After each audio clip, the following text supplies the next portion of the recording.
नमस्कार, मी सीमा. लक्ष्मी आईचा आशीर्वाद चॅनलमध्ये मी सर्वांचे मनापासून स्वागत करत आहे. अंगात वारे पूर्णपणे का येत नाही, ती बोलत का नाही, हेच ह्या व्हिडिओमध्ये मी सांगणार आहे. व्हिडिओ पूर्ण बघा तरच तुम्हाला त्याचे कारण कळेल. तुमच्या पूजापाठमुळे तुमच्यावर प्रसन्न होऊन ती शक्ती तुमच्याकडे येते, परंतु पूर्णपणे अंगात संचार करत नाही.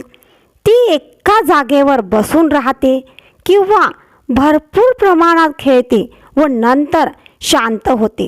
आणि ती शक्ती काहीच बोलत नाही, कुणालाही काही सांगत नाही. तुम्हाला त्या देवी देवतेबद्दल काहीच माहिती नसते.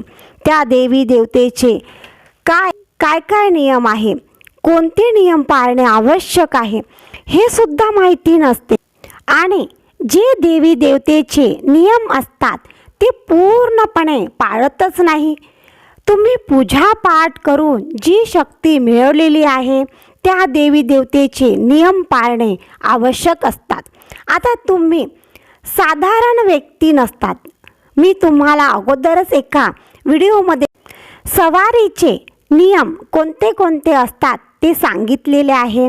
तो व्हिडिओ लक्ष्मी आईचा आशीर्वाद चॅनलवर टाकलेला आहे, म्हणजेच ह्याच चॅनलवर टाकलेला आहे. तो बघून घ्या. आता जर नियम सांगितलं तर व्हिडिओ फार मोठा होईल.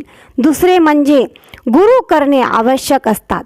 गुरुमुळे ती शक्ती पुढे जाते, परंतु तुम्ही गुरु केलेलाच नसतो. तुमच्याकडे जी देवी देवतेची शक्ती असतात त्यांच्याकडून वचन घेतलेलेच नसतात. मग ती शक्ती पूर्णपणे येणारच कशी? ज्याही देवी देवतेची शक्ती तुमच्याकडे असतात त्या देवी देवतेच्या तीर्थस्थानी जाणे आवश्यक असतात. ते तुम्ही करतच नसाल, त्यामुळे सुद्धा शक्ती पूर्णपणे येत नाही. तुमची पूजापाठ करणे जास्तीत जास्त वाढवणे आवश्यक असतात. पूजापाठ त्या देवी देवतेची पूर्णपणे बंद केली.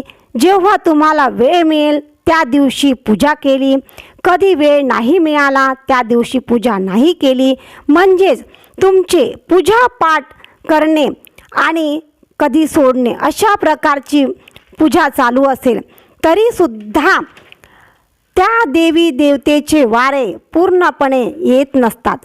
सर्वात महत्त्वाची गोष्ट म्हणजे अगोदरच व्हिडिओमध्ये सांगितलेले आहे, तुमच्या अंगात देवी देवतेचे वारे येत असेल तर तुम्ही साधारण व्यक्ती राहिलेले नसतात.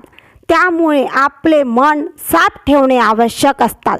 कुणाचेही वाईट करू नका किंवा कुणाचेही वाईट होण्यासाठी विचारसुद्धा मनात आणू नका. दान पुण्य जेवढं जमेल तेवढे तुम्ही करा. हे काही कारण असतात.